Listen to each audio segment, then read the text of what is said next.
Imagine the Earth as an apple.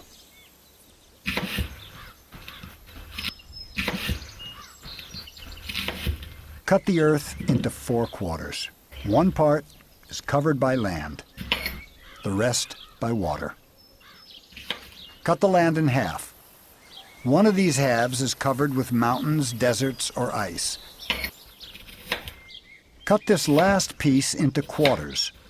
3 of these are rocky, wet, hot, infertile, or covered with roads and cities. Only 1/32 of the apple remains. The peel of this section represents the topsoil that must feed the world.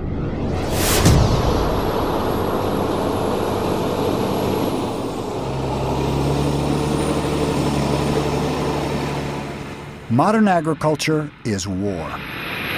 Defoliants, herbicides, insecticides, fertilizers, fungicides, and pesticides. At the end of World War II, the military-industrial complex needed new markets for its surplus chemicals. The agricultural-industrial complex was born. We've taken the chemicals so adept at annihilating the enemy and turned them against nature and ourselves. Toxic oceans, toxic water, toxic air, and toxic food are the result. From the chemical deserts of factory farms to our inner lives, our world, as a place of nature, is unrecognizable. Here we've got earthworms, the unpaid servants. Oh, look at that, wow. He has a fascination for worms. Well, each one of those has got a name, you know. He knows more about soil than almost anyone on this planet. And the actual castings. His favorite animal is the cow. This is cow dung. It's been in here for about, probably 4 months, 5 months now. He loves to stir cow dung in a bucket. A gardener from New Zealand and a bucket of cow dung.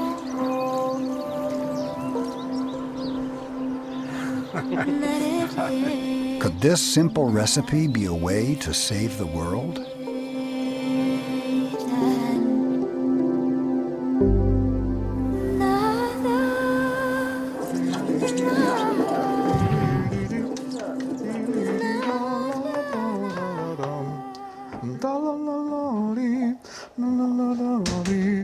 Peter Proctor is the father of modern biodynamics, an arcane form of agriculture that was begun early last century.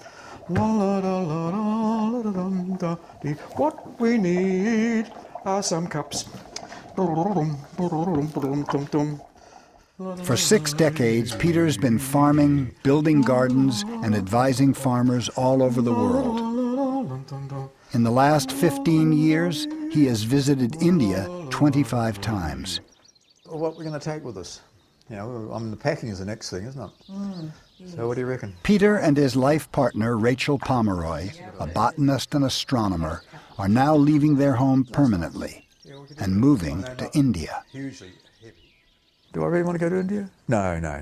I request you, please. Oh, Cuddy, I don't really... Look, you know, you're a nice person. I'd like to work with you, but no, I don't think I'll come. I request you. I really request you must come. Anyway, eventually I said yes. I got a picture of how possible all this was. I mean, the size of the country just blew me away, and the numbers of people and the traffic and so on. It was just... But I could see underneath there was this connection to the land, and this was when I heard the goddess of prosperity lives in cow dung, and that on every cow resides 40 million gods. 40 million gods? Yes, every hair, sir. It represents a god. When we must say goodbye, fine. Soon we'll be flying far across the sky.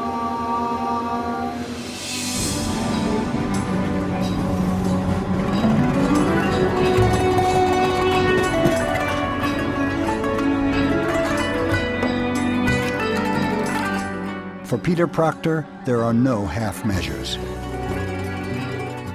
He is almost 80. He has a glass eye and boundless energy. He is hard of hearing, but for him, the earth sings.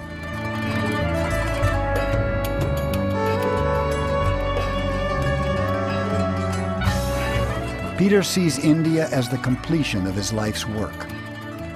He believes biodynamic agriculture may be the last chance this planet has.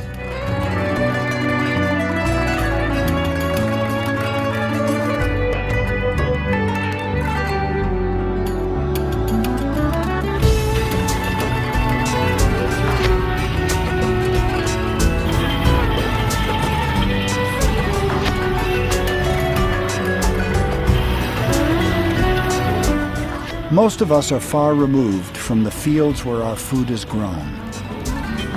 Separating us from food, our primary source of life, is a vast, globalized distribution system controlled by multinational corporations.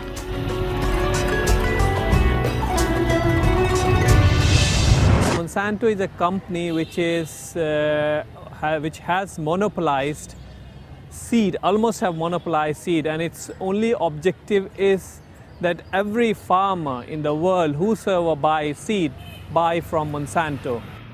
And in last 10 years, I would say that more than 25,000 farmers have committed suicide because their cost of production has increased, and most of the seeds which they are buying are failing them. And most of the seeds are from Monsanto because it's mostly the BT cotton seeds, the maize seeds, and the wheat seeds which Monsanto has come up with. It's those seeds, hybrid seeds, which are failing in the farmer's field.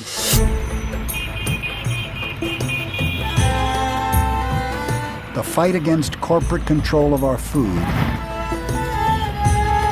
is far-reaching. It is the fight for food sovereignty.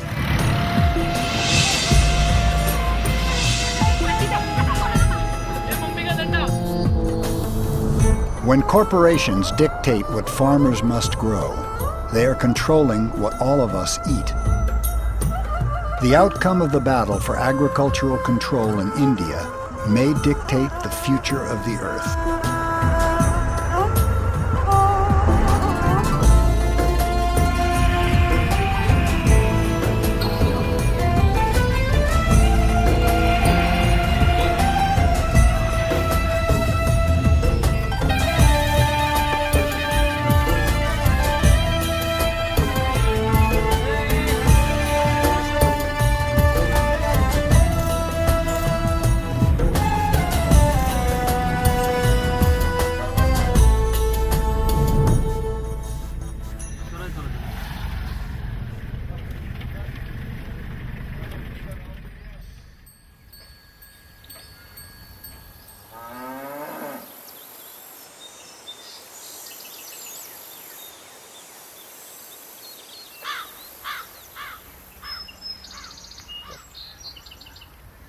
Peter Proctor is a new type of hero, Rather than battling the problem, he simply lives the solution.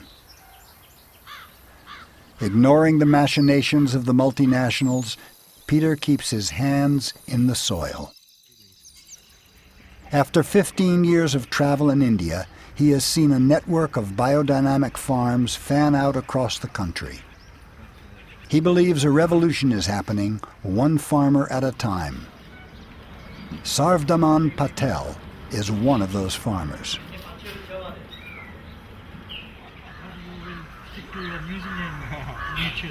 Sarvdaman completed his education in the United States, gaining a Master's of Agronomy at the University of Wisconsin-Madison. My first experience in organic farming, without thinking, I just did it. 2 acres of elephant yam, and it was very good success. So I tried it with bananas. It was a miserable failure, we lost money. So I gave up again. I said I can't do organic, I don't know anything about it, I left it. Went back to my chemical farming. What had really happened was the soil was becoming dead. It was just an anchor for the plants. It was not a living soil. The whole day I was there, Barnes and Nobles, it was a big store. I was looking at the agriculture section and suddenly my eyes went into the organic section. Sat down and read the books from morning till about from 10 till about 5 o'clock in the evening. And that's the real beginning of understanding what is organic farming. It's probably the best biodynamic farm in the world. That's a big statement, and probably other farms just equally as good. But the ones I have never seen a farm better than this. I would say, completely, in all facets really. And we look at this wheat we're looking at the moment over here. It's just brilliant. It's standing up so straight and tall, just like a human being. It's a real connection to the ego of the human being. And it's the start of life. Developed at the beginning of last century by the anthroposophist Rudolf Steiner, a biodynamic farm is totally self-sufficient, self-contained, and dedicated to producing good food for the benefit of mankind. So what makes a perfect farm?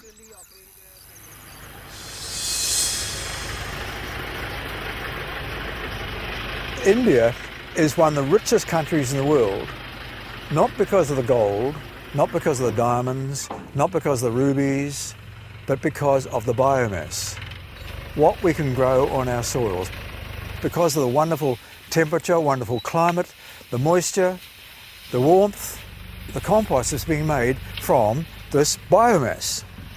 Sarvdaman provides a public service to his local town, collecting leaves that would normally be burnt, while he persuades the local council to become biodynamic.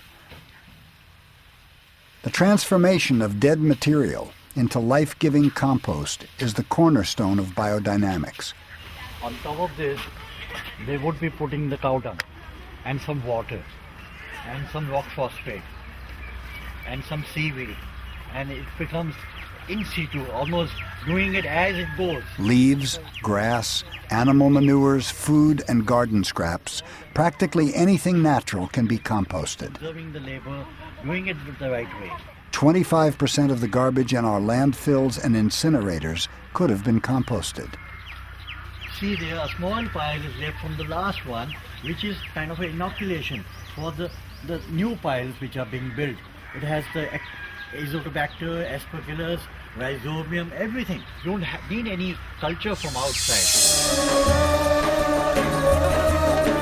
Fish, fish, fish, fish, fish, fish, fish, fish, fish, Maulana, fish, Maula, fish, fish, Maula, fish, fish, Maula, fish, Maulana.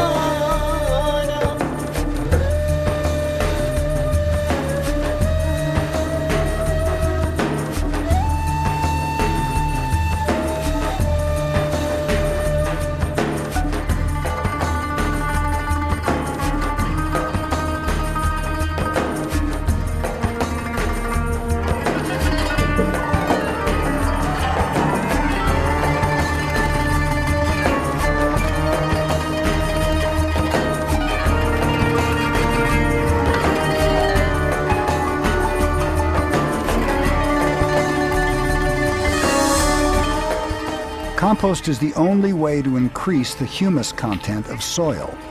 Without humus, soil is lifeless.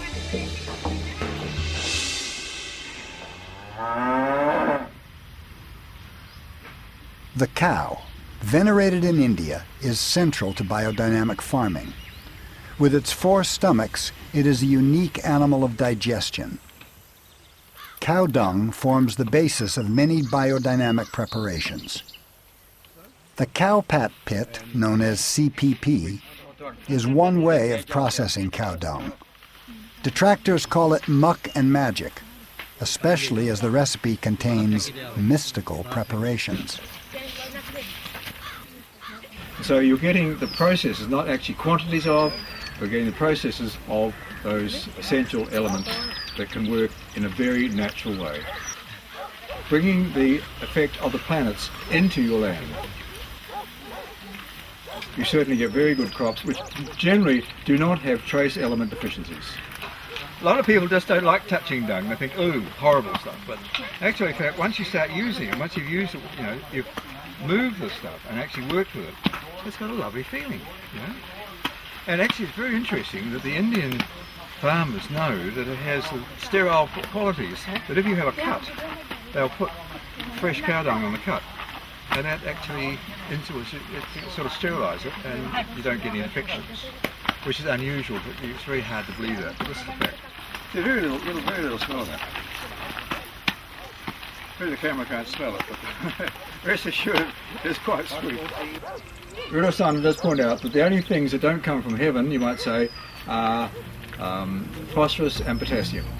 And all the other elements actually are there in the atmosphere, which can be brought into your soil through good farming techniques. So we have a couple to show the actually mixing air into the cow dung.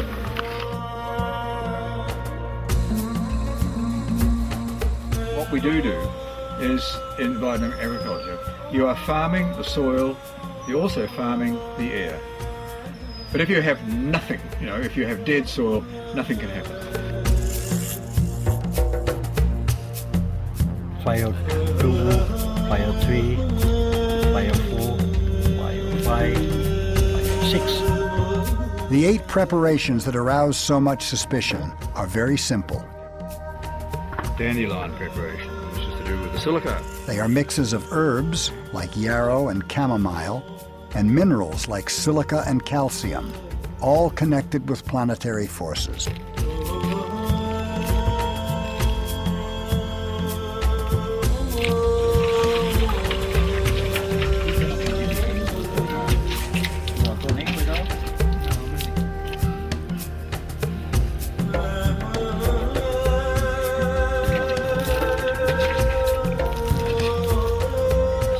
Every time you do this, there's a vortex form. One vortex, 2 vortexes. One vortex, 2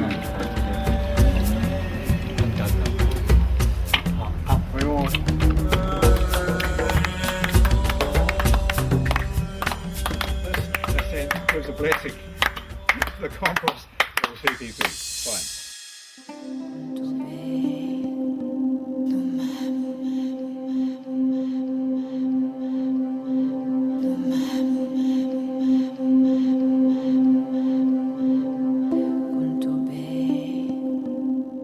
There are some people that when they hear about biodynamics, they think it's strange. And the reason why they think it's strange is that whole voodoo doo-doo thing that I talked about before.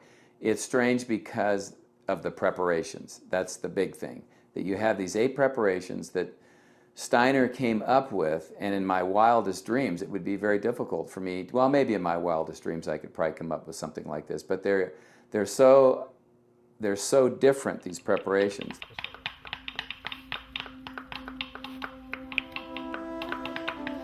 That people actually take cow manure and they pack it in a female cow's horn, and they bury these horns in the ground for 6 months.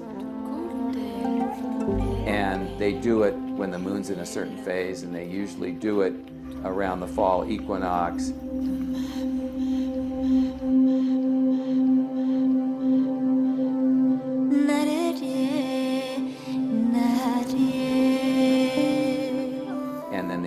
dig them up around the spring equinox, and that cow manure that looked green and yellow and smelled like cow dung is now basically this sweet-smelling humus or compost. Here we go. When they dig it up. Perfect. Absolutely perfect. There we go. Beautiful stuff. I mean, most people think this is an organ of attack. They wouldn't guess that it's an organ of digestion. The cow, again, from Rudolf Steiner, he says the horn is to do with digestion, and that the vapours from the stomach go through here, through the sinuses, up into the stump with the holes, and then returns back through the stump, through the sinuses, back in the stomach, going up and down all the time. And these vapours of digestion improve the digestion of the cow. Now, a cow, you know, has got 4 stomachs. It's got something like 15 metres of intestine. Just imagine, 15 metres of it. And it's all enhanced by the vapour returning from the horn. The horn is an important part of the health of a cow. But the cow is all the time ruminating, chewing, and that digestion gas is going up and going back again, up and back. So this has a holding effect. So when we put the dung in there, you still have the digestion process going on. And so the digestion actually helps break down that cow dung, that fresh cow dung, into the material I showed you, that preparation that we sprinkle around.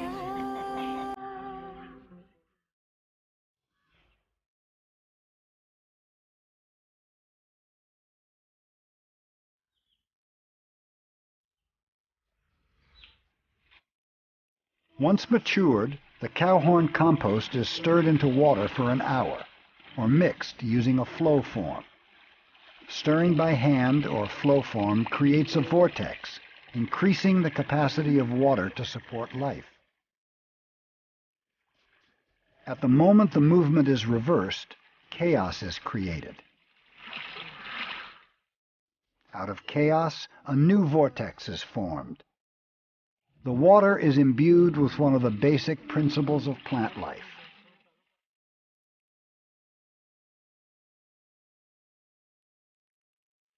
Order arising out of chaos.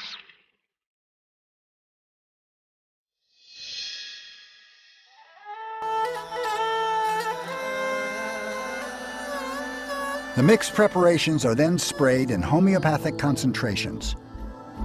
Microorganisms in the soil are activated. Plants deepen their roots.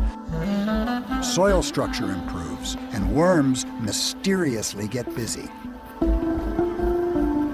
The water is thoroughly permeated by the life force imbued in the biodynamic preparation. The whole mass of water has become dynamic. Every droplet of water now carries this life. Even the way preparations are sprayed matters. The spiral, from seed heads and shells to cyclones and galaxies, forms the core of nature. Biodynamics is as much concerned with the soil as with the plant itself. In biodynamics, the soil is everything.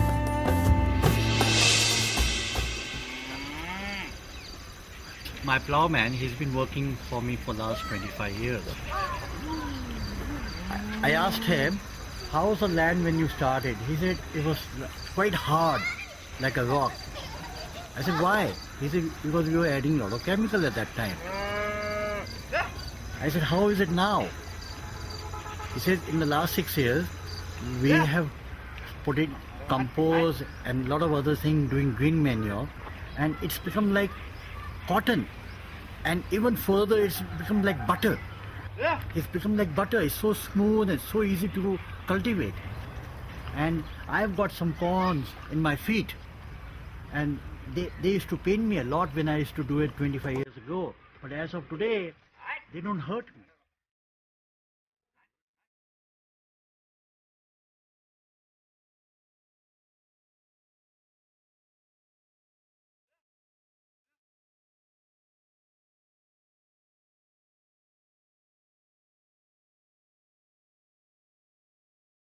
I asked him, how come there are so many birds He said there's such a big population of earthworms now, and as I cultivate, they come and eat the earthworms, they eat the insects and all that.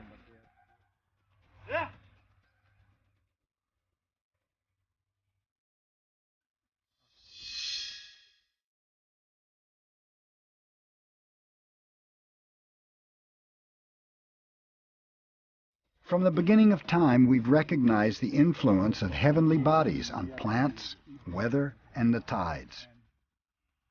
Using an astronomical planting and sowing calendar, biodynamics is a rediscovery of those ancient rhythms.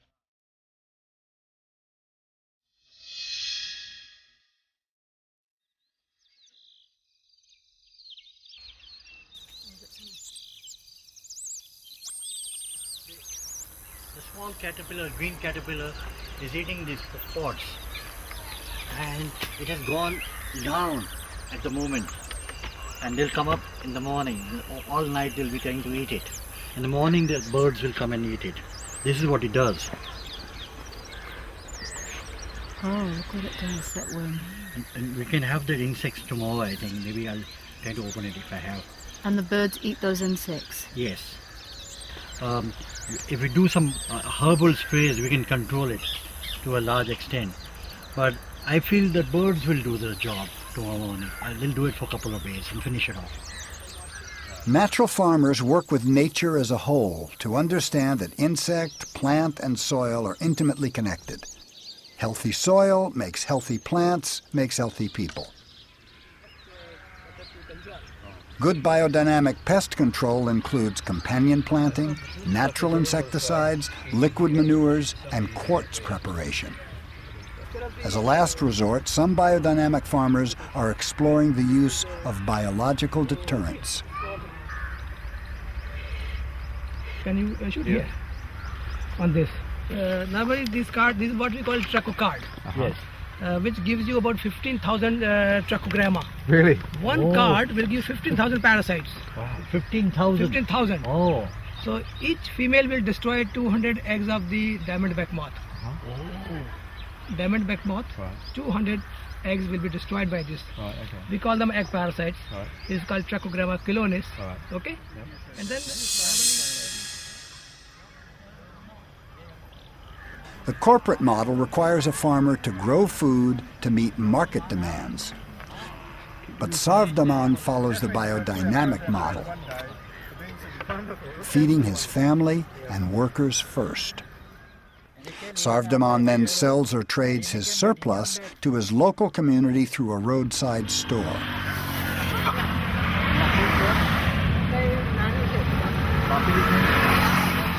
Some surplus is sold in local towns, but this store is so successful that it takes almost all his produce. Why don't we do it tomorrow? His farm operates on a human scale, self-sustaining, ethical, and biologically diverse.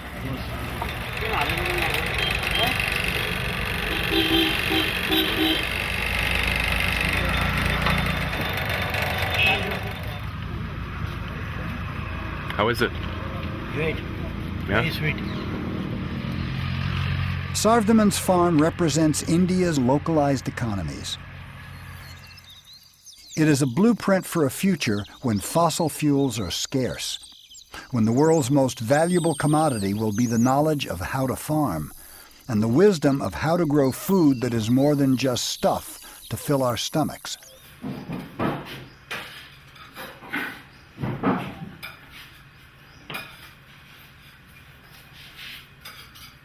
But even on this perfect farm, the reality of the corporate agenda that underpins chemical farming is a breath away.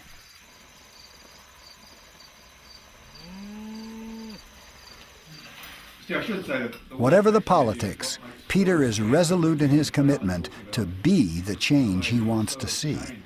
And this can happen all over India. It can happen all over parts of the United States and parts of Australia, New Zealand and so on, all over the world. You've got to get your hands dirty, you've got to get your feet tied, and working. His dream is a world returned to a matrix of interlocking small farms, each supplying and caring for a widening circle of community. And you have this wonderful food at the end of the chain. I mean, that's the amazing thing.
Come to you on 26, stay with you at 27 side.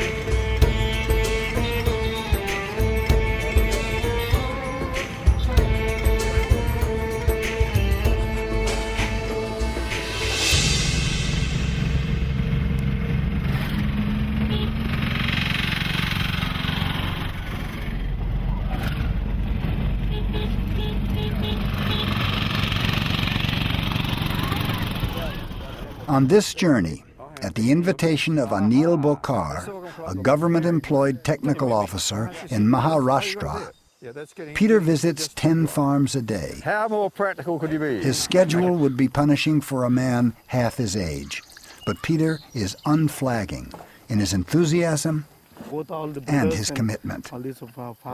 I worked in agriculture university associated with those scientists, brought a green revolution with the invasion of chemical fertilizers and pesticides. As a matter of fact, the farmers got higher yields, but there was a deterioration in the ecology. Not only that, but the soil and the cost of production went very high, which led to the not satisfaction to the farmers, and they were away, they're fed up with the farming. And we happened to meet with many farmers, and we start off thinking other way, and the other way, that is from chemical farming to the organic farming. This for banana. Right. This banana. Okay, right. Good, good. Very nice. Peter's legacy is spread across India. Wherever he goes, newly minted biodynamic farmers are eager for his knowledge and blessing. I'll just sort of...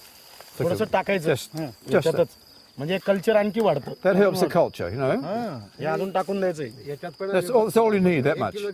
As our agriculture university does not do any research on organic farming, so we started interacting with the farmers, and we were very much happy and astonished as they could solve their own problems, and they were working in a group. When I first came here, people didn't, oh, this man's crazy. You don't believe what that man Proctor says, do you?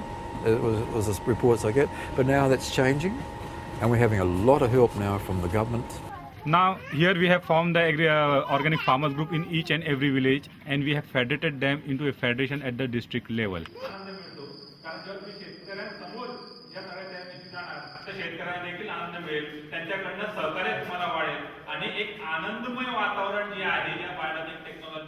So in this way, this organizational setup is from the village level to the district level, and the farmers come here, sit there, and solve their own problems and share their own experiences. In this way, this organic agriculture movement is taking place. Right, he was growing horsegram. His neighbour was growing horsegram chemically. This man was doing his horsegram. And farmers are now also knowing what are the benefits regarding the ecosystem balance and all that. So this has taken a lot of efforts, and now it is spreading very fast in this region. We had three young men came up and said, "Excuse me, sir, we haven't met you, but we wanted to meet you. We are working in Maharashtra. And you know, sir, we have made, this year, our farmers made 10,000 biodynamic compost heaps." I said, "What? 10,000 biodynamic compost heaps?" They said, "Yes, sir."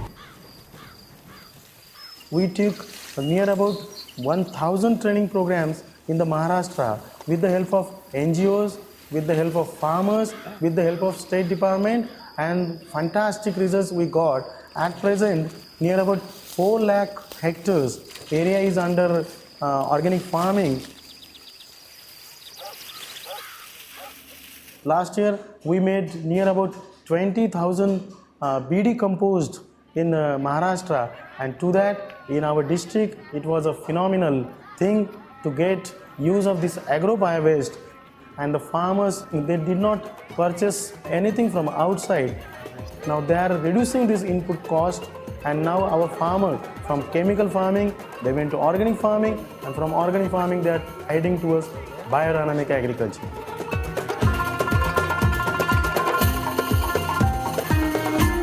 We saw that irrespective of their education, irrespective of their living standards, our farmers have become very much innovative. They are interacting, they are working like scientists. We are taking these farmers to other farmers, and they are believing. So that these farmers have become a very good extension messengers. Their self-image has increased, their communication skills have improved. Our relationship has very nicely increased, and that has placed our image, self-image very high in the society.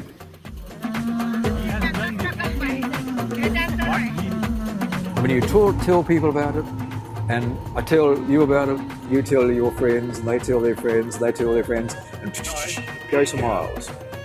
And this is quite exciting.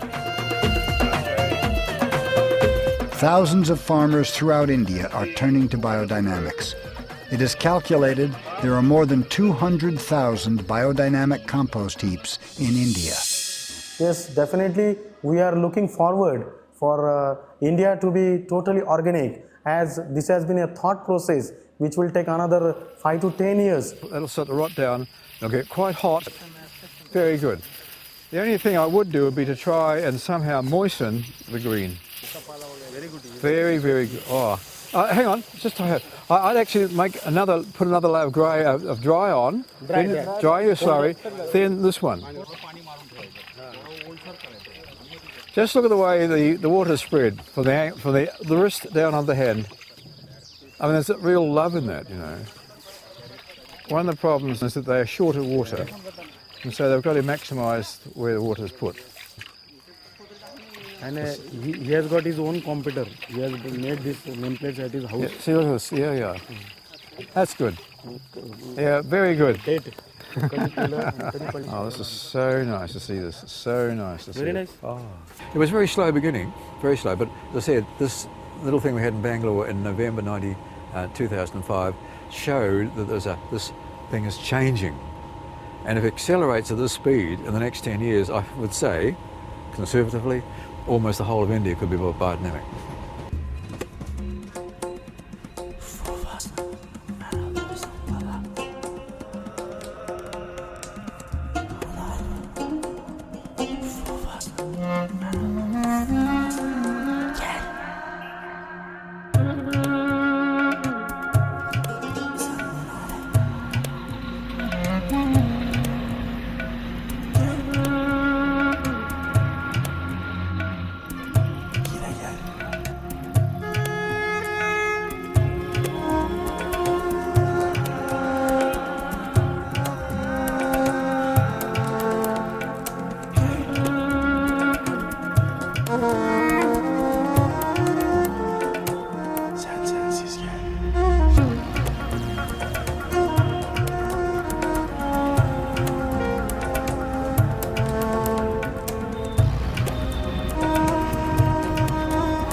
For millennia, organic farming was practiced in India without any marked decline in soil fertility.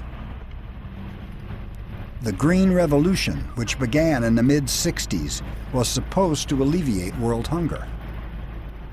Hi, I'm Jaspal Singh.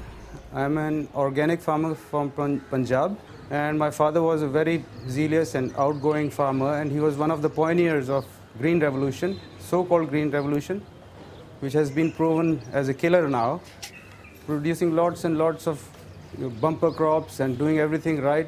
They give layers and layers of chemicals still till date now. And our soils are sick and waterlogged. The production is going down.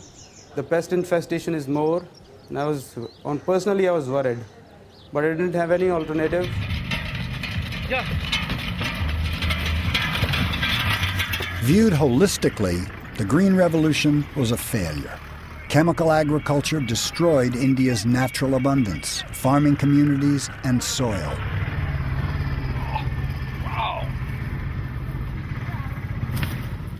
High-yielding plant varieties turned out to use far more water, growing significantly less crop per drop.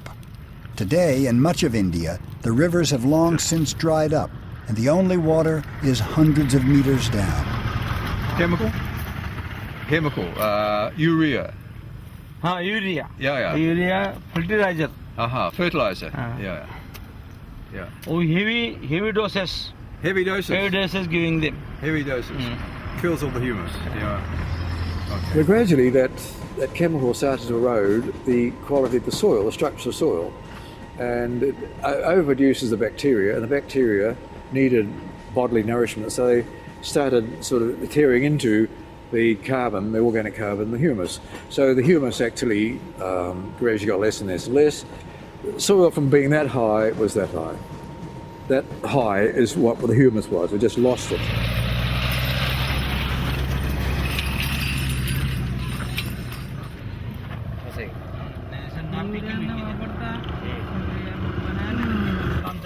It's like shingle, really. So it's got no life in it at all. You see how it goes to dust, and you get dust storms. What does it smell like? It smells chemical. The International Water Management Institute in Gujarat says India's green revolution is living on borrowed water and borrowed time. And that effect has happened all over India. The chemical has destroyed this 30, 40 years of wonderful, what took 5,000 years to build up. I mean, it's an absolute tragedy. But what isn't a tragedy is there is an answer. In reality, the Green Revolution has forced farmers to give up their balanced, mixed cropping to provide chemically sustained, monocropped surpluses. While this enabled India's integration into the global economy, in essence, it is the farmers who have ended up serving transnational corporate interests.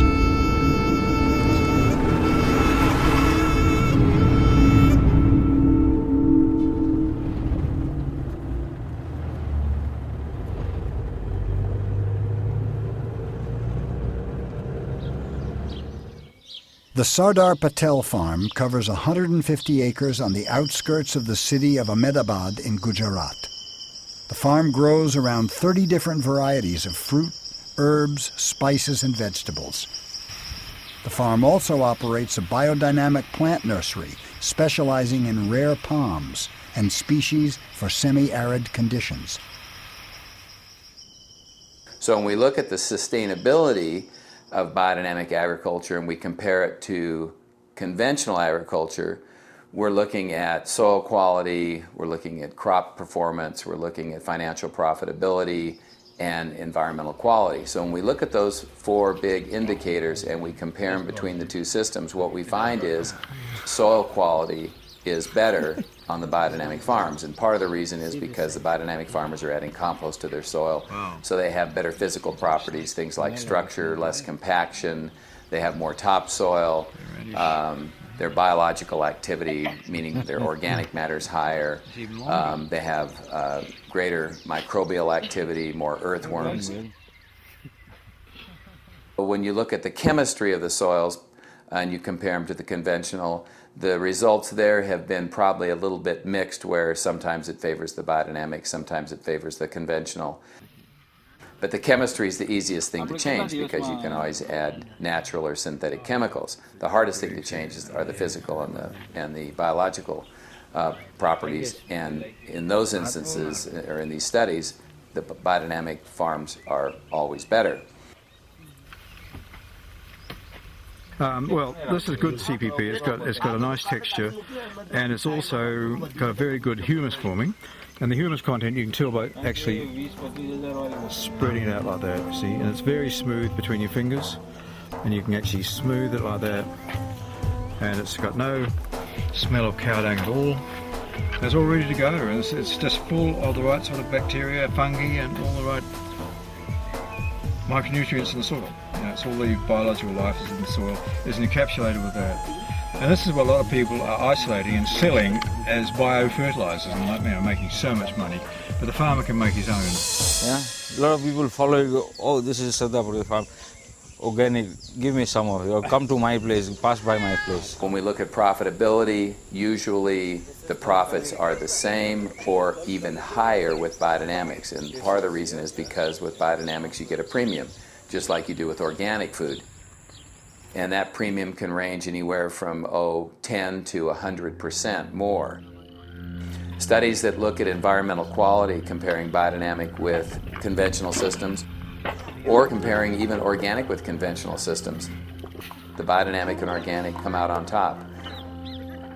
You have less erosion, you have less potential for groundwater contamination, less movement of nitrate down the soil profile that can get into the groundwater.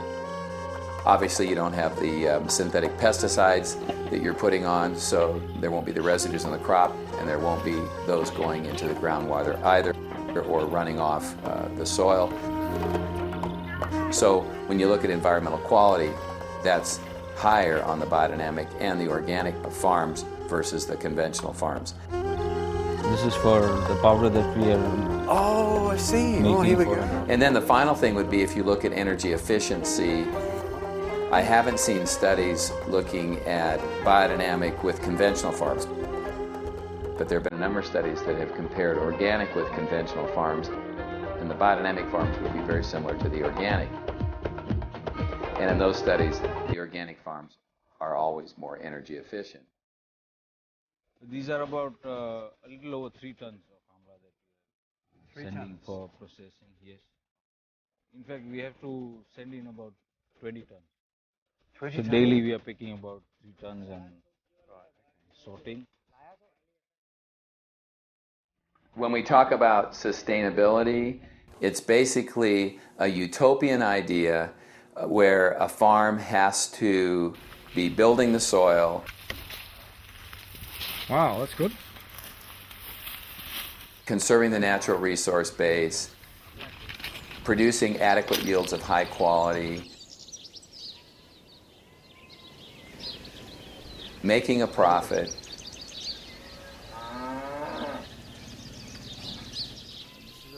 being socially responsible so that you're paying your workers a good wage, you're giving them retirement benefits, you're giving them medical benefits, and you're also environmentally sound. So you're not polluting the groundwater, you're not eroding the soil, you're energy efficient. It's all those things. Look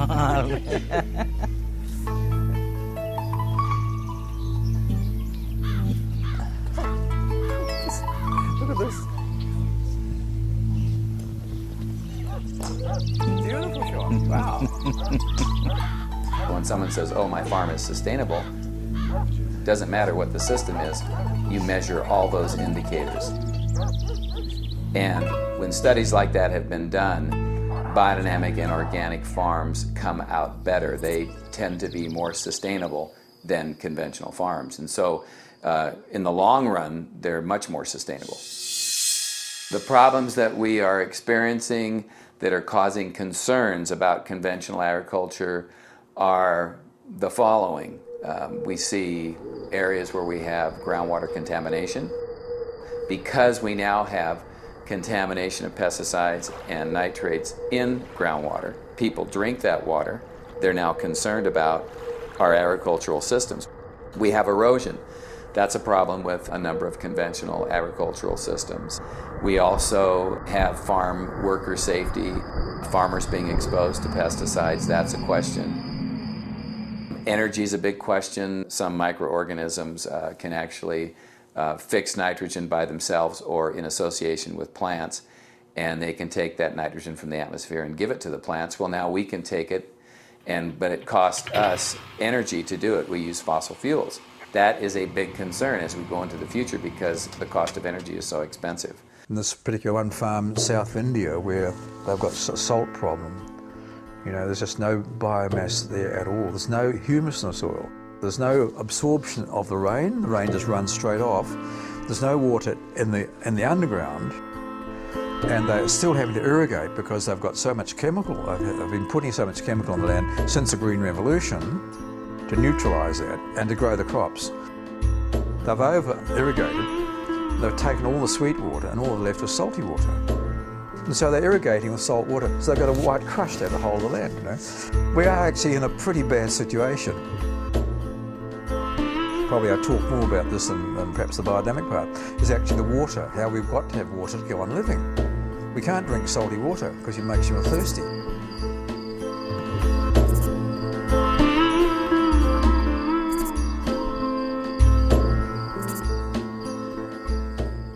I have seen the farmer debts has increased just because of chemical farming.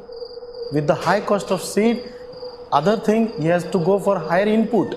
That is, they recommend go for higher fertilizers, higher dose of pesticides.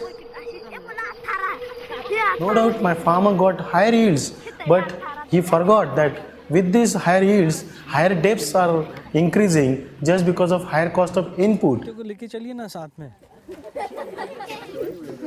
And a lot of other problems such as health problems, very much health hazards to young children's, coming progeny was very much affected.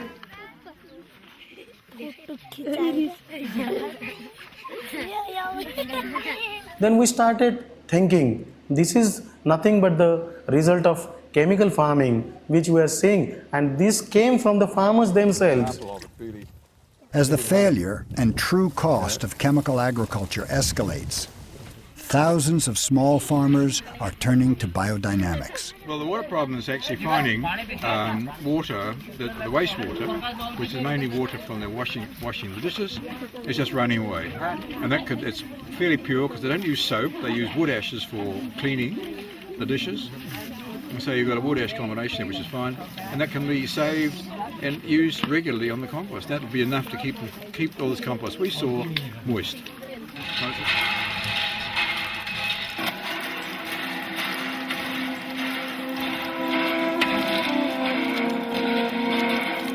I have seen that the farmer growing his farm with biodynamics, the water holding capacity has increased of the soil. Soil porosity has increased. Not only that, during heavy floods and heavy rainfall, very good vertical penetration is there. And it has helped to increase our water table.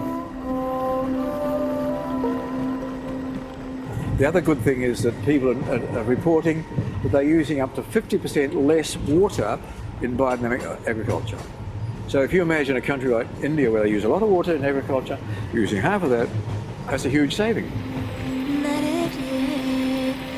Organic farming sustains in drought, but only I can say that organic farming and biodynamic farmers can sustain when there are low rains, no water irrigation facilities.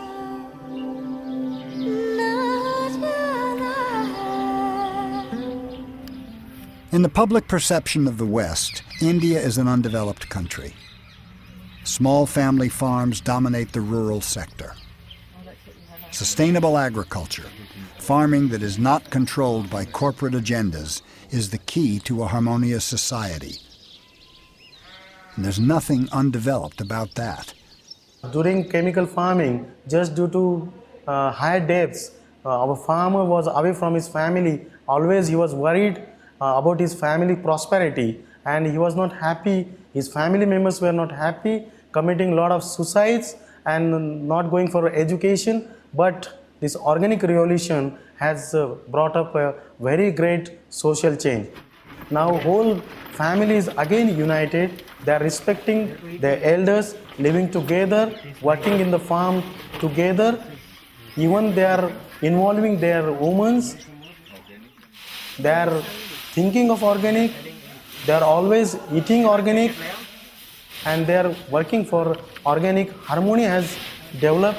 Then our farmers are interacting. All the youths have come together.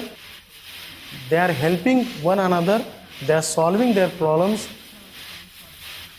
Even if this person is doing BD compost, everybody will come and help him.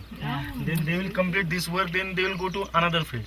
Then they will go to Sunil's field, then Anil's field, and they are collectively they are doing. And whatever the difficulties they are facing, they are overcoming these difficulties. Electricity, just they will have this idea.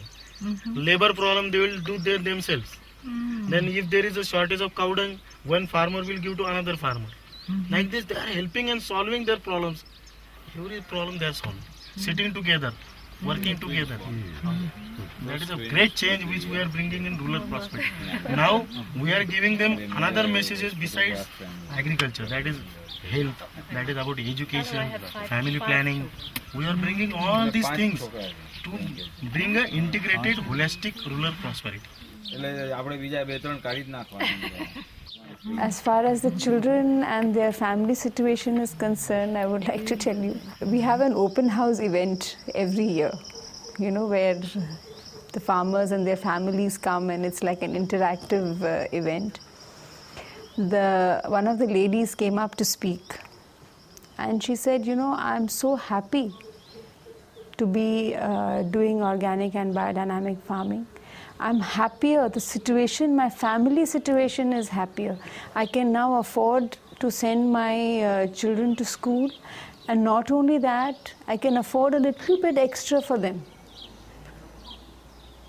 She says when we were doing chemical farming and we were doing chemical farming, we were spending so much more. We were constantly in debt.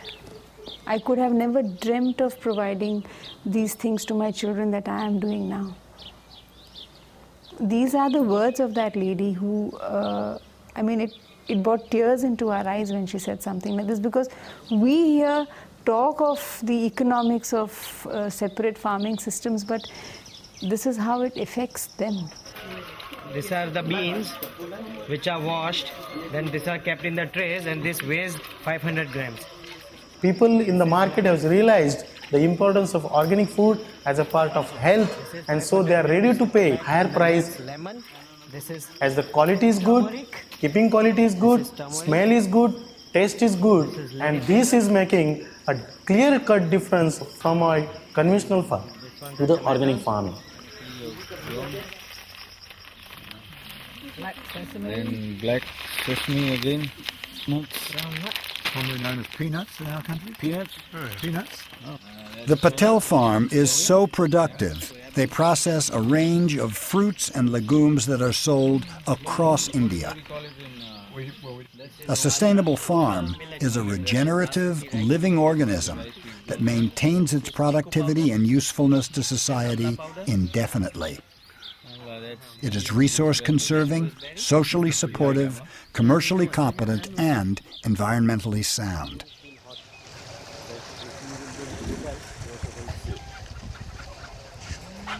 What is at heart wrong with chemical agriculture is that there's no room for the spirit to enter or to be thought about. It's all what you put on is what you get back. But here, with biodynamic agriculture, you have to have a sort of gap between what you put on and what you receive. Okay, bus. Matter is never without spirit, and spirit is never without matter. In such a way that we say we will to do all material things in the light of the spirit, and we will so to seek that light of the spirit that it evokes warmth for us in our practical activities. So you feel you're doing the right thing. Not that you're going to get a good place in heaven, but you're doing it because you want to help people. This cap was my father's, Peter. What's that? The cap. The cap was your father's? Yeah. Gosh. That was lovely. Thank you. Very nice. Bhagya.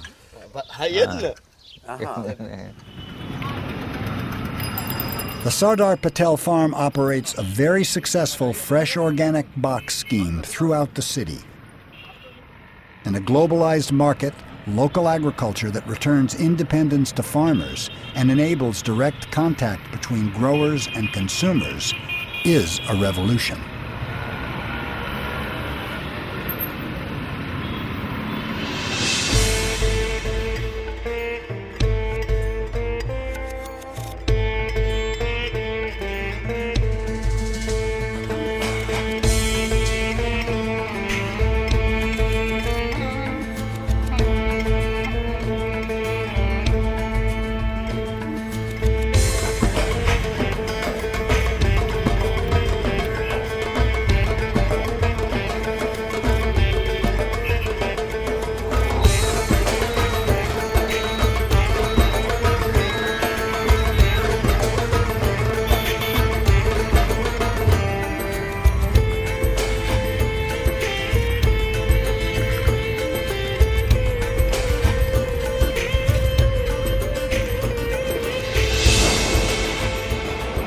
In stark contrast to every other crowded corner of India, an almost empty toll road now rings the country. Too expensive for marginal farmers to use, this massive infrastructure is funded by international aid and loans. It is designed to support industrial agriculture, enabling India to participate in a globalized free trade market.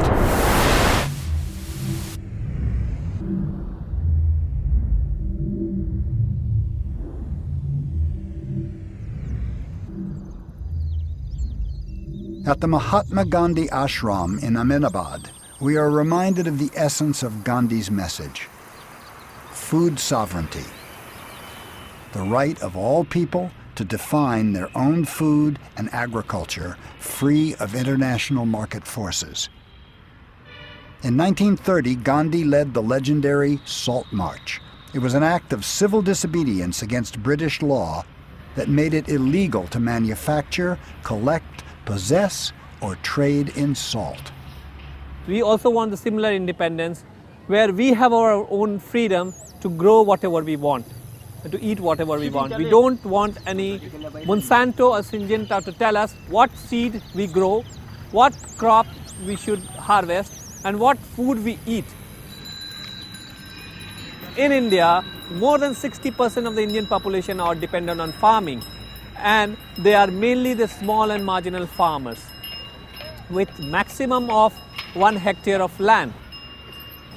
And if they will be taken to the court for infringement of patent and will be fined for about 1 million or 2 million of rupees, you can imagine what will happen.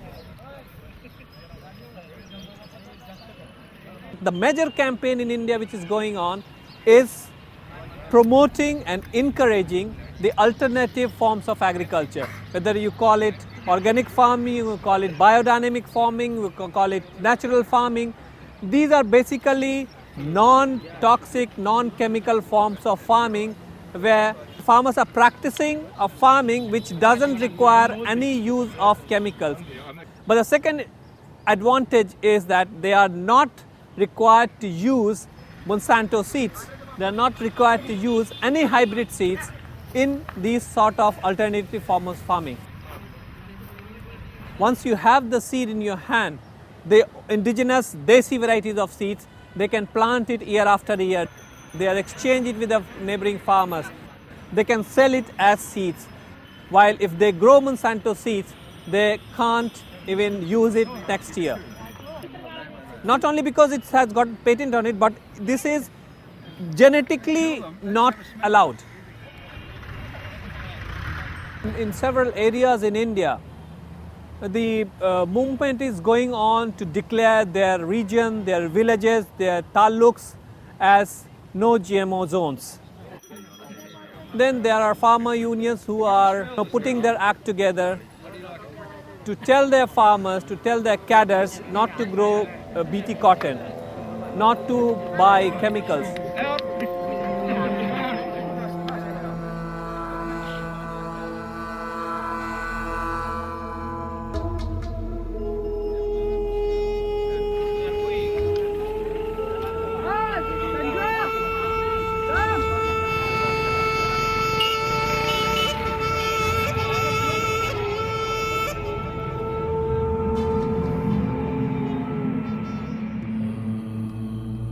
You know, if you link organic, biodynamic to the Gandhian philosophy and thinking, I think Gandhi really wanted the villages to be self-sufficient. By building up the knowledge base of farmers, the farmers can really become independent. They don't need to depend on external resources, which means they save money. They don't have to buy costly pesticides or fertilizers, and in a way, you are teaching them to use their resources to the optimum, thereby reducing your dependency on the outside world.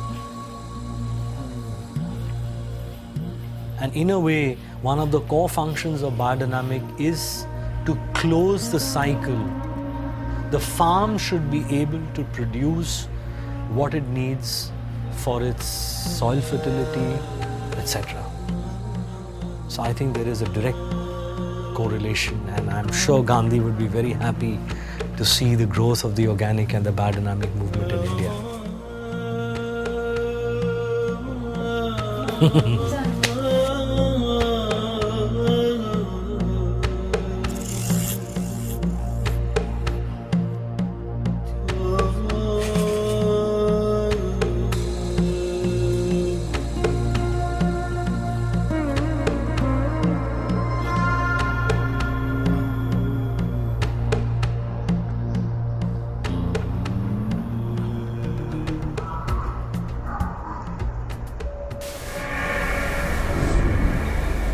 The gene revolution is destroying the genetic base of our food supply. The Indian subcontinent once grew 30,000 varieties of rice. Today, there are no more than 15. The new varieties are environmentally unsustainable and nutritionally deficient. With soils destroyed by Green Revolution chemistry and irrigation now using 2/3 of all sweet water, a genetic quick fix is being promoted to rescue failing crops and ruined soils. In a rural landscape otherwise devoid of advertising, Monsanto's fluorescent green and orange signs are everywhere. 15 years of internationally guided market reforms have unleashed a second wave of agrochemicals and biotech seeds across India with devastating effect.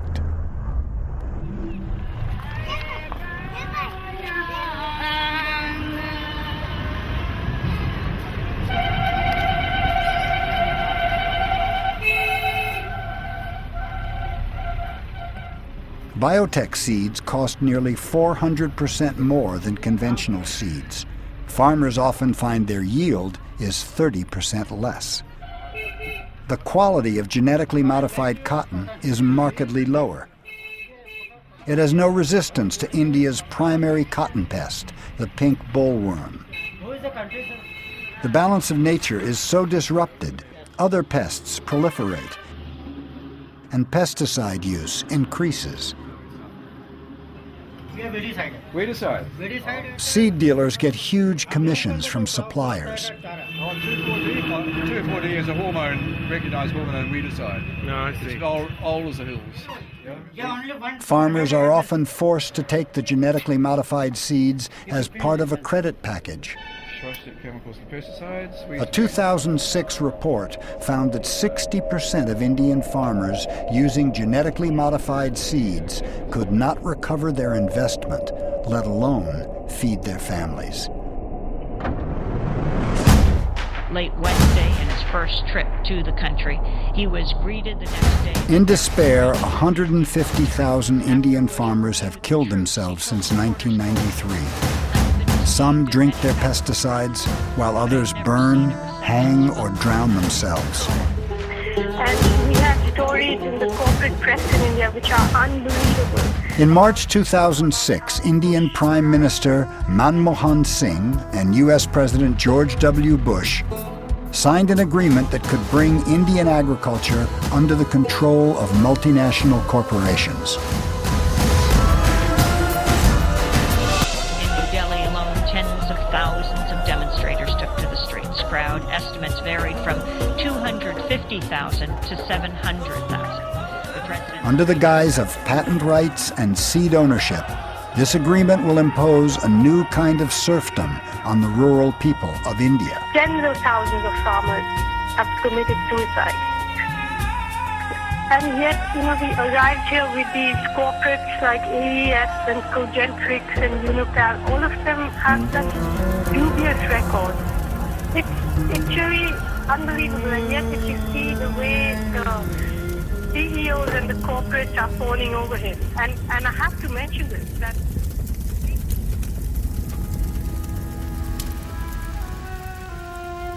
with man only a step ahead of his enemy, new weapons are being devised in the research laboratories.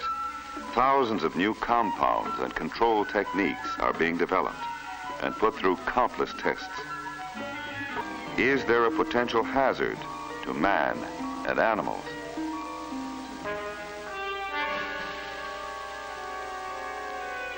It takes years of research until a chemical meets rigid requirements of safety as well as effectiveness. Safety. Safety to man, to animals, to crops, to wildlife, to fish, to beneficial insects, to our total environment. Nature does not wear a rubber suit and a gas mask. Neither do most Indian farmers. And all the protection in the world becomes irrelevant when the food we eat is poisoned. This film, more than half a century old, is strikingly modern in its belief in the need to subjugate nature to ensure human survival. Combined with the profit motive, it is the driving force behind genetic modification. The further we move away from the growing of our food, the more we lose our understanding of what food actually is. Really, you are what you eat. That saying is quite true. And if we're eating, well, really deception, isn't it? We're growing food, but it's not from the real true qualities of the earth. And if you eat deception, you'll be deceptive towards others. If you eat untruth, you'll be untruthful.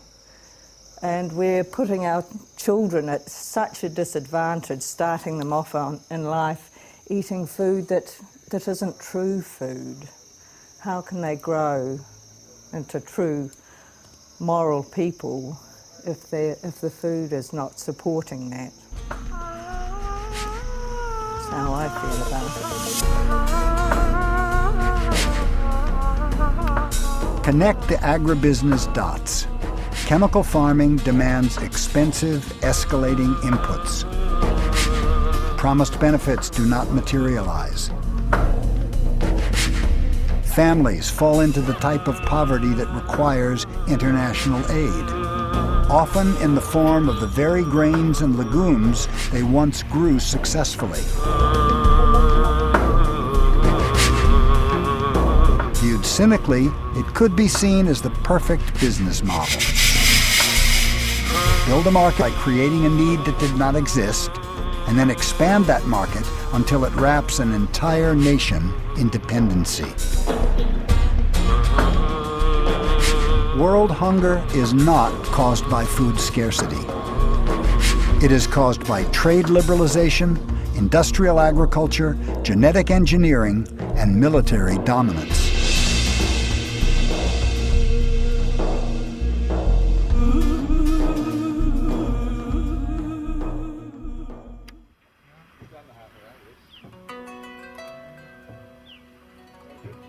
Such a way that as this air moved past, it's made a sound.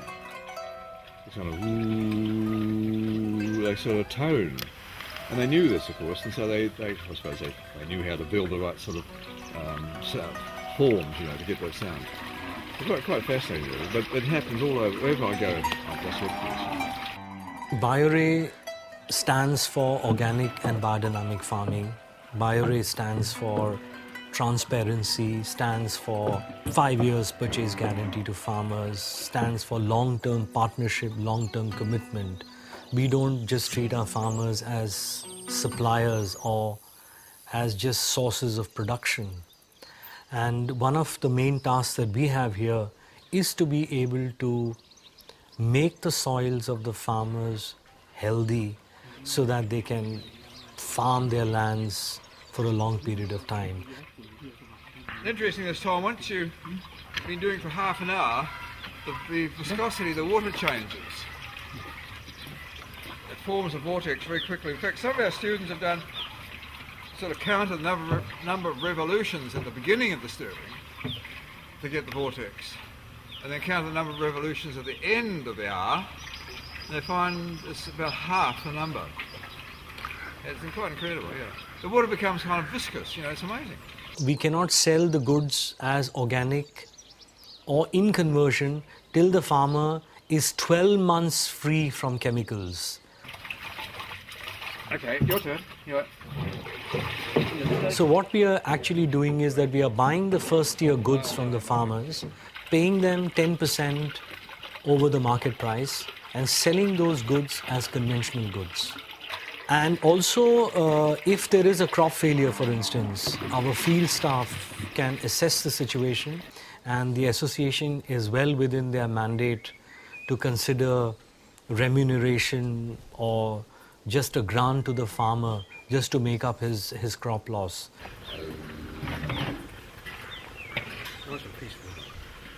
At the organizational level, the people that we are connected with, the whole BioRe chain really stands for a high degree of moral, social, ethical and environment responsibility, which we are trying to fulfill in our day-to-day work with the farmers, with the land, with the working force that we have. Corporations are not necessarily the problem. The issue is the underlying philosophy of unlimited growth in a finite world. Coming to the issue of globalization without social responsibility, I think it would create very serious problems for farmers. And the BioRe model, I would say, is a kind of an alternative globalization where we are linking farmers to the consumers by the textile chain.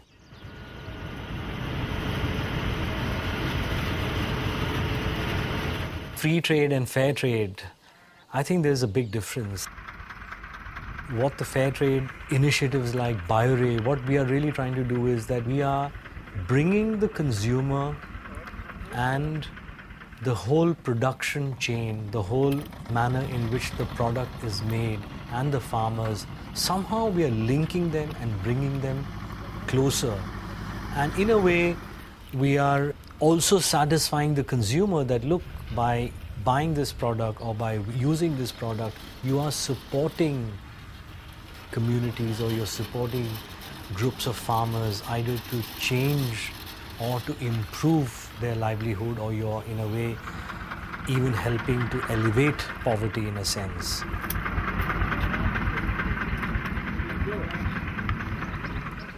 Free trade, I mean, one has no idea, you know, what you're buying, where it's coming from, whether it's being made in China or India, what are the conditions in which it is being grown or manufactured. Some people are getting too many benefits out of the opening up of markets. And there are people who are working very hard at a very basic level who are somehow being left out. They are being ignored. They are not being able to get the actual benefits of globalization. We here are trying to bring things back to the roots, trying to bring things back benefits back to the people who are actually doing major part of the producing of the product. If you look at textiles, there has been a huge movement in the world, there is the clean clothes campaign. It's, I think, a more social cleanup that is being talked about. All along the textile chain, there are no children working. The people who are working have regulated working hours, good working conditions, healthy environment in which they can work. There was an embargo on carpets being exported from India because there were children working in the carpet industries. And when the consumers started saying, so sorry, we are not interested in buying the carpets. So there was a change in the carpet industry. And apparently today, I'm told that the carpet industry has cleaned up its act. BioRay is a different kind of corporation. Their philosophy is to match economic interest with ethical responsibility along the entire textile chain. There are millions of people who are buying the BioRay garments. And when they are doing that, indirectly, the benefits are reaching us. I would not say that people are not aware. People are aware. And it is thanks to those people that a lot of the work is possible here also. If you talk about moral responsibility and profit, I think, or I feel that they are not incompatible. I think they are compatible, very much compatible. And in a small way, BioRay is in a small way showing that it's possible that one can strengthen the other person and in the bargain also get something for yourself. I think we could just about stop, just about start spraying. We are reaching out to farmers through a team of young people who are working with farmers, who we call extension officers or field extensionists. And capacity building of these field extensionists is a very, very critical part of the work that we are doing.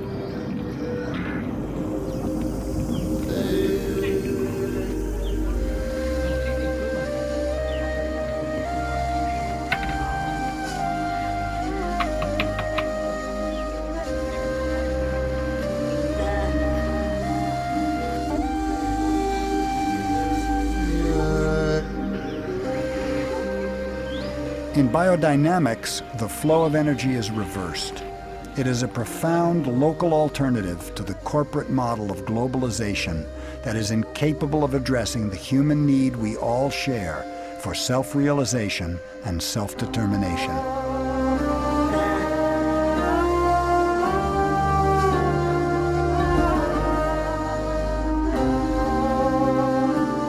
I think the biodynamic method is a very, very holistic thinking where you look at the soil, you look at the cosmic influences, you look at composting, you look at so many aspects.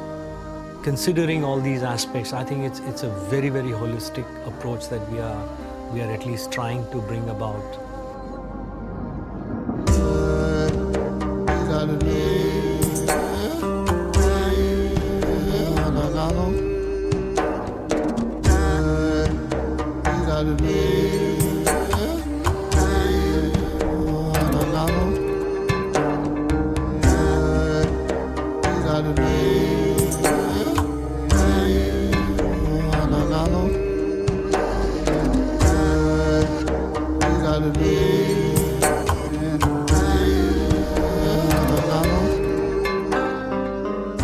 I think Peter has made a huge difference to the biodynamic movement in India because out of his commitment, out of his love, out of his zeal, his zest, his understanding, I think he has infused a lot of people who have come in contact with him, a lot of practitioners, a lot of farmers, in terms of spreading the knowledge, the method, the understanding. because, you know, it's no longer in the books, it's no longer at the Gothianum, for instance. It's now down here, very much localized to Indian conditions and for Indian farmers to adapt.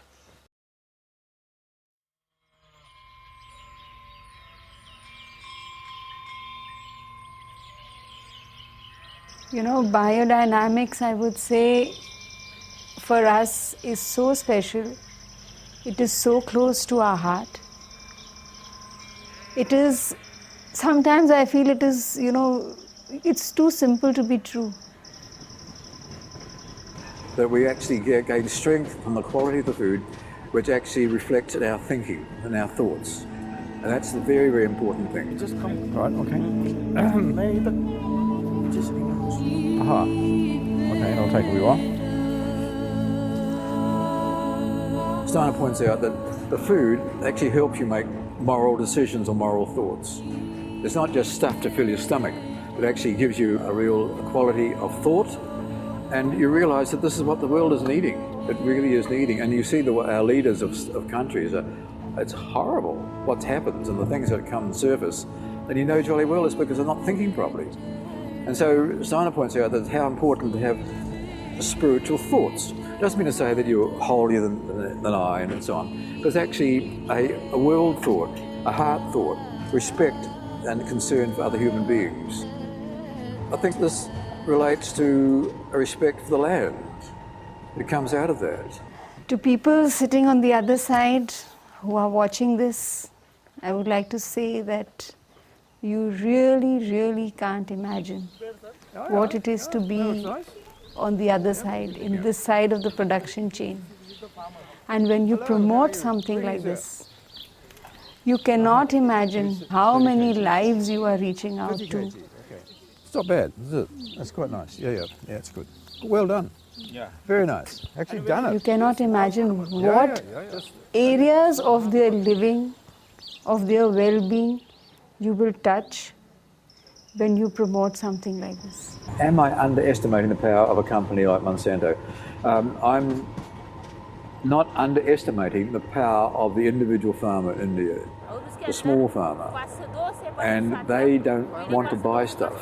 That reduces the cost. Mm-hmm. At present they are getting for 75 rupees. They want to be able to grow their own, make their own fertilizer. They want to make their own land, and they can do that if they know the technology of able to make their own compost, making their own preparation 500. They can do it themselves. They can do it collectively. Yeah, that's right. And there's a groundswell of power there that you can't stop. This is how it should be. It'll break down much more quickly. Yeah, that smells nice. I'm sure that Gandhi would have loved this method of agriculture. I'm sure he would have thought this is, non-violent agriculture, as he used to talk about. But I'm sure that he could see this is something that the Indian farmer can help themselves.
Peter began his Indian odyssey in the city of Indore in Madhya Pradesh.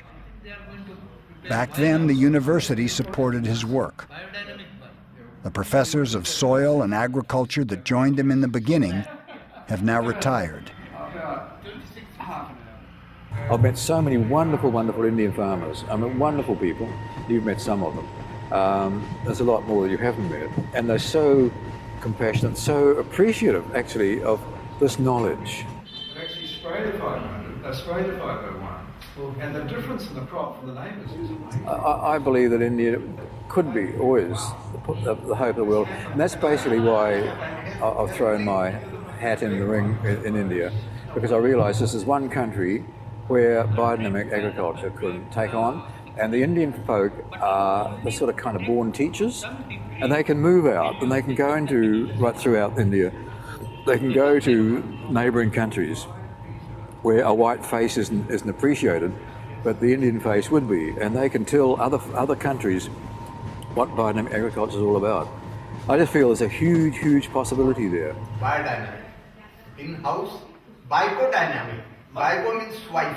You must have a dynamic wife. Dynamic. So this to me is the power of the individual farmer. Grassroots revolution, if you like. It's not a green revolution, it's a grassroots revolution. And it can happen because all the raw materials are there in place. Gandhi came here in 35. At the end of our journey, we returned to Peter's first cowpat pit at the University of Indore. As most of the departments once run by the professors are now funded and controlled by agribusiness, Peter's work with individual farmers becomes increasingly vital. You come. I take out.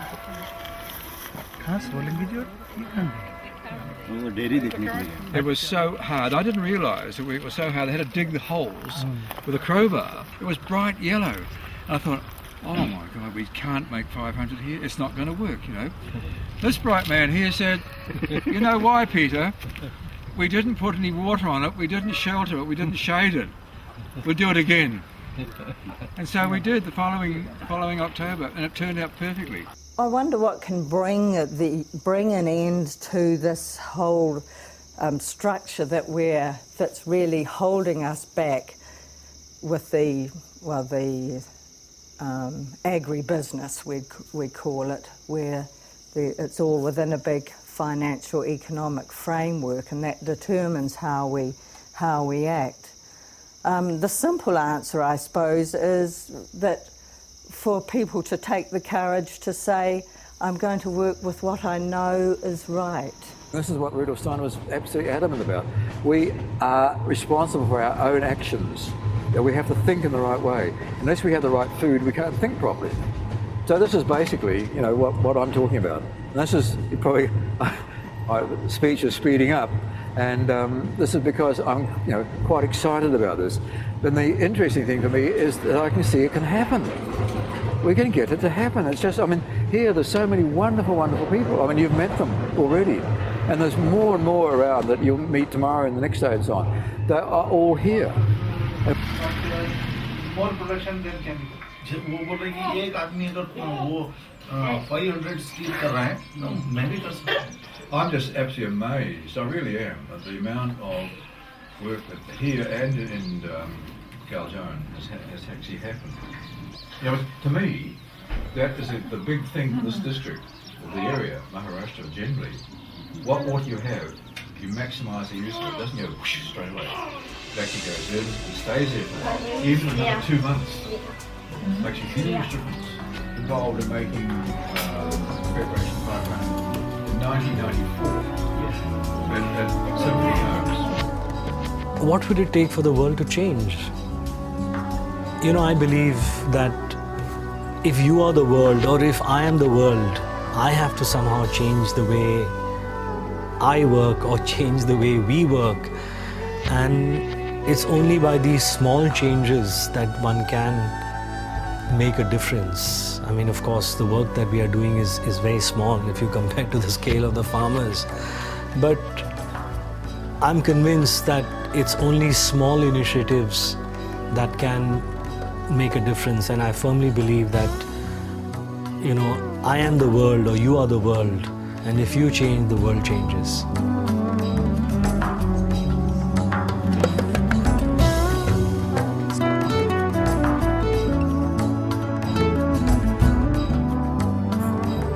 Sometimes I think, well, It's so easy. Please wake up, people. Please wake up. You know? It's just so simple. It's no big deal. You don't have to be a PhD and all sorts of things. You can just be a Kiwi farmer and do it.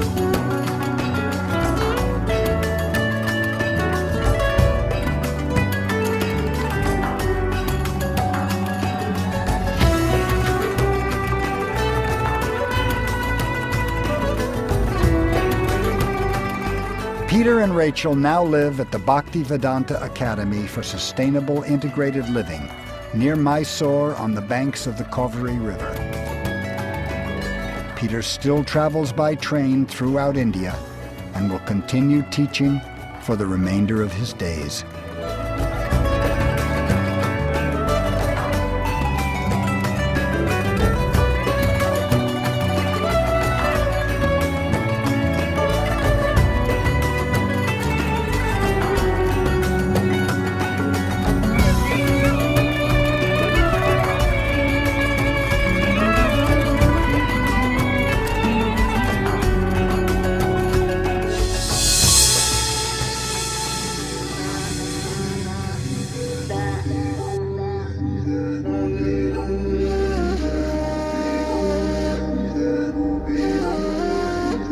Hallelujah.